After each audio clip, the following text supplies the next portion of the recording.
बिस्मिल्लाहिर्रहमानिर्रहीम।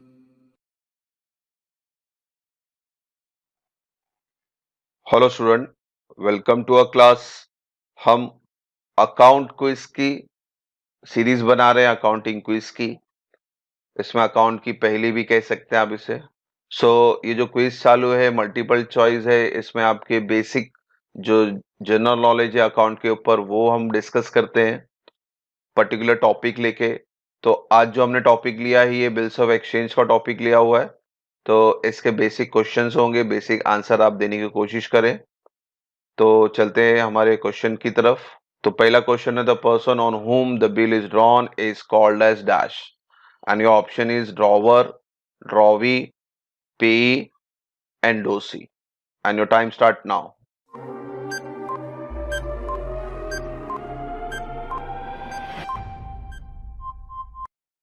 And the right answer is drawee.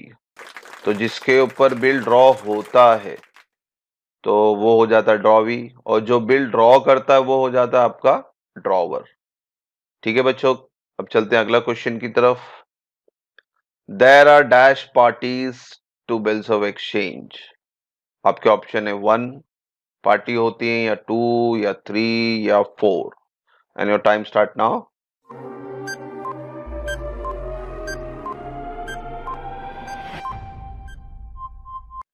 And the right answer is 3 party. ठीक है, bills of exchange में 3 party होती है।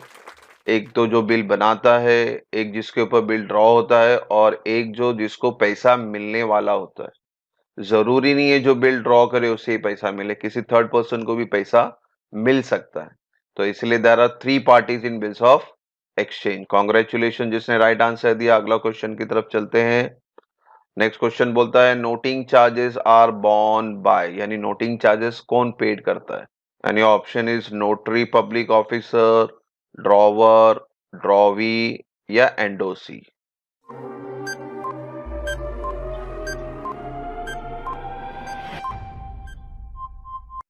And your right answer is drawee. ठीक है, क्योंकि ड्रॉवी ने हमें बिल दिया था और वही उसको डिसऑनर कर दिया। तो अल्टीमेटली जो एक नोटिंग चार्ज, एक एक्स्ट्रा खर्चा हो रहा है, जैसे चेक वगैरह बाउंस होता है तो बैंक चार्ज करता है आपसे, तो वो एक्स्ट्रा चार्ज जो पेमेंट करना होता है वो पेमेंट आप ड्रॉवी ही से लेंगे, यानी वो ही बर्दाश्त करेगा, क्योंकि उसने चेक दिया था और वही बाउंस कर रहा है, तो एक्स्ट्रा चार्जेस वही भरेगा। कॉन्ग्रेचुलेशन जिसने राइट आंसर दिया। चलते हैं नेक्स्ट क्वेश्चन की तरफ। When a bill is drawn for 2 months after date on 3rd January 2020, its due date will be dash. तो यहाँ पे आपको अब ड्यू डेट कैलकुलेट करना है कि कौन से तारीख को ये बिल का ड्यू डेट आएगा, जिस दिन आपको ड्रॉवी से पेमेंट मिलेगा। ठीक है, तो 3rd जनवरी को बिल बन रहा है और उसका क्रेडिट पीरियड है 2 महीना, उधार का महीना है 2 महीना। तो आपका ड्यू डेट क्या होगा? आपका ऑप्शन है 6 फेब हो सकता है, 3rd जनवरी, 5th मार्च, या 6 March, and your time start now.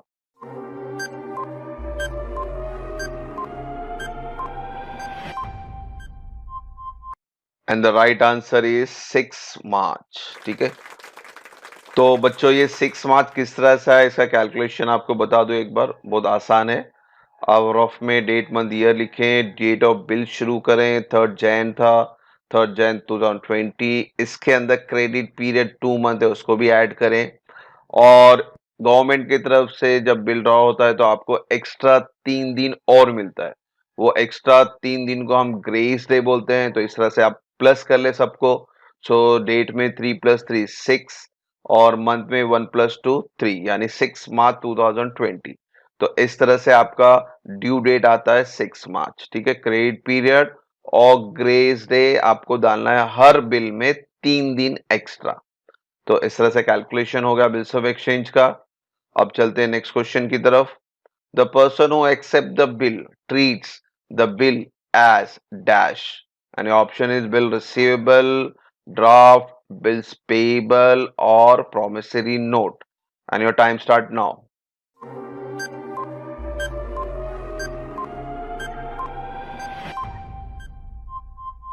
And your right answer is bills payable.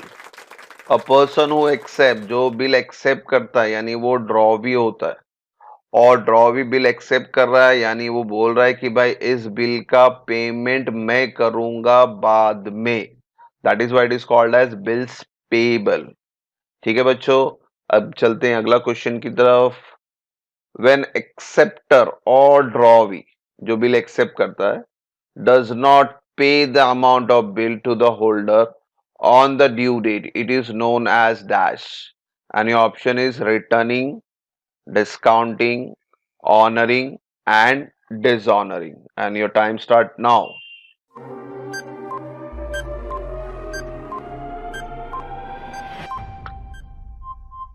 And your right answer is dishonouring. ठीक है, जब ड्रॉवी बिल का पेमेंट ड्यू डेट के दिन नहीं करता है, ड्रॉवर 2 महीना 3 महीने का जो उनका क्रेडिट पीरियड था, उसके बाद ड्रॉवर ड्रॉवी के पास जाता है और बोलता है हमें बिल का पेमेंट करो, तो ड्यू डेट में ड्रॉवी बोलता है कि मैं आपका बिल का पेमेंट नहीं करूंगा, तो उस चीज को, वर्डिंग को हम बोलते हैं डिसऑनरिंग या डिसऑनर ऑफ द बिल। ठीक है, कॉन्ग्रेचुलेशन जिसने राइट आंसर दिया। अगला क्वेश्चन देखते हैं आपकी स्क्रीन पर। A bill is drawn on 23rd September 2020 at 4 month would be payable on dash, and the option is 24th Jan, 25th Jan, 26th Jan, and 27th Jan, and your time start now.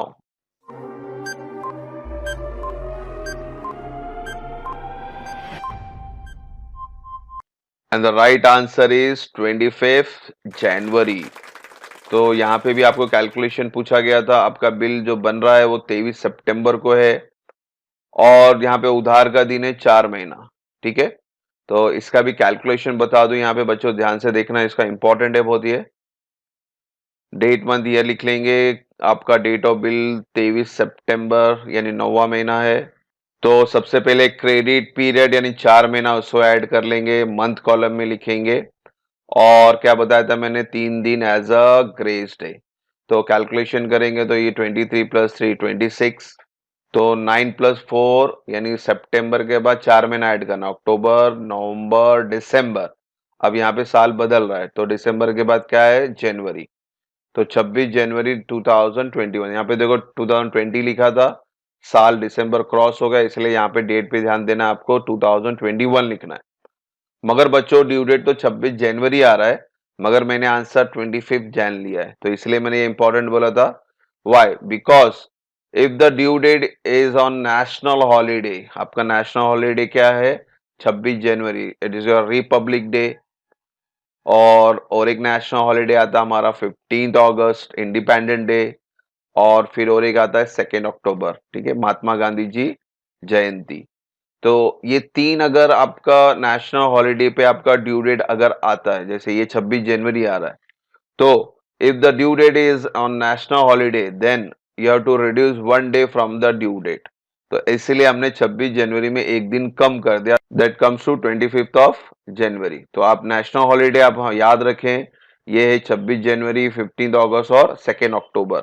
तो ये इस दिन पे अगर कभी भी आपका due date आता है, तो आप ड्यू डेट में से एक दिन क्या कर देंगे, कम करेंगे, बढ़ाना नहीं, आपको कम करना है।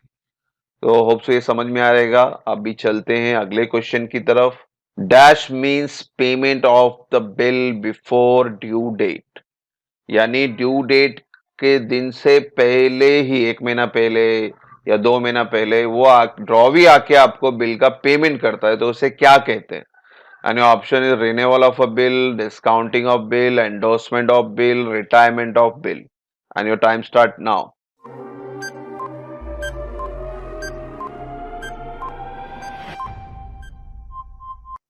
और आपका सही जवाब है रिटायरमेंट ऑफ बिल। तो अगर ड्रॉवी ड्यू डेट के पहले ही आपके पास आके बिल का पेमेंट कर दे, इसका मतलब उसे हम क्या कहेंगे, रिटायरमेंट ऑफ अ बिल। ठीक है, एंडोर्समेंट यानी ट्रांसफर करना, किसी थर्ड पर्सन को बिल ट्रांसफर करना, और डिस्काउंटिंग का मतलब होता है you sold the bill with the bank, bank को हम बिल बेचते हैं, उस टर्म को हम डिस्काउंटिंग ऑफ बिल बोलते हैं।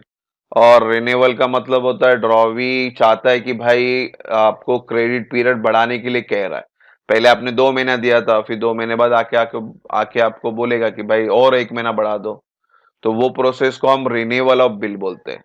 और रिटायरमेंट का मतलब बच्चों, मैं ड्यू डेट के पहले ही आके आपको अगर ड्रॉवी पेमेंट करता है आपके बिल का, तो उसे हम क्या कहेंगे, रिटायरमेंट ऑफ बिल। अब चलते हैं अगले क्वेश्चन की तरफ। Acceptance with some changes as regards the term of bill is called as dash acceptance, and your option is fully, qualified, normal या partial। तो जब ड्रॉवी बिल को एक्सेप्ट करता है थोड़ा सा चेंज करके, इसका मतलब है ड्रॉवर ने एक बिल बनाया और ड्रॉवी बोलता है कि भाई इसमें थोड़ा सा आप चेंज कर दो, मैं इस पे एग्री नहीं कर रहा हूं, थोड़ा सा आपको चेंज करना पड़ेगा, तो उस चीज को हम क्या बोलते हैं? And your time start is now.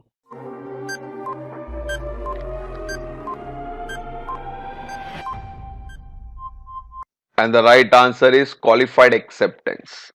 बच्चों ये एक तरह का बार्गेनिंग होता है। जैसा ड्रॉवर बोलता है कि भाई 50,000 का मैंने गुड्स बेचा, तो बिल बनाया उसने 50,000 का, but drawer is saying that कि भाई मैं 45,000 दूंगा, आप थोड़ा बिल को कम करो। तो यहाँ बार्गेनिंग हो रहा है एक तरह का। तो जब भी ऐसा वर्ड बार्गेनिंग हो तो उसे हम क्वालिफाइड एक्सेप्टेंस कहते हैं। और कभी कभी क्रेडिट पीरियड पे भी बार्गेनिंग होता है। जैसा आपने 1 महीने का उधार का महीना दिया, तो ड्रॉ भी बोलता है भाई मैं 1 महीने में पेमेंट नहीं कर सकता हूँ, आप एक काम करो 2 महीना क्रेडिट पीरियड कर दो। तो क्रेडिट पीरियड भी में भी बार्गेनिंग होता है और अमाउंट में भी बार्गेनिंग होता है। तो जब भी ये बार्गेनिंग यानी चेंज होगा टर्म, तो उस टर्म को हम क्या बोलते हैं, qualified acceptance. Now your next question is, a bill of exchange is और can be discounted with the dash. Your option is bank, pay, government या मनी लेंडर्स। यानी आप बिल किसके साथ डिस्काउंट कर सकते हैं। तो आपका समय शुरू होता है अब।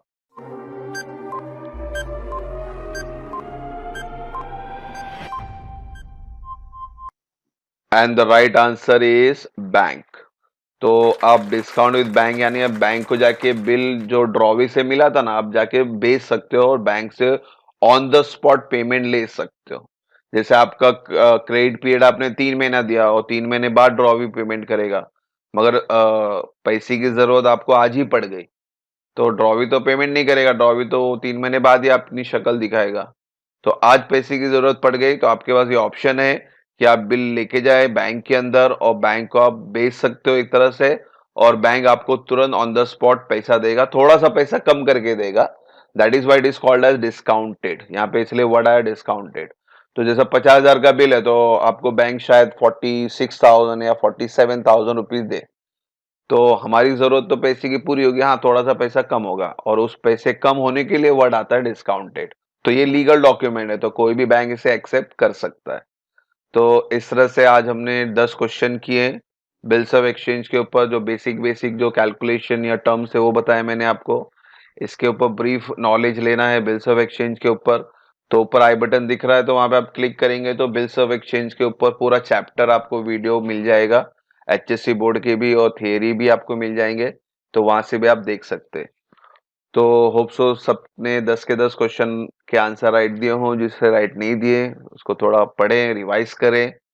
Thank you for watching the video. God bless you.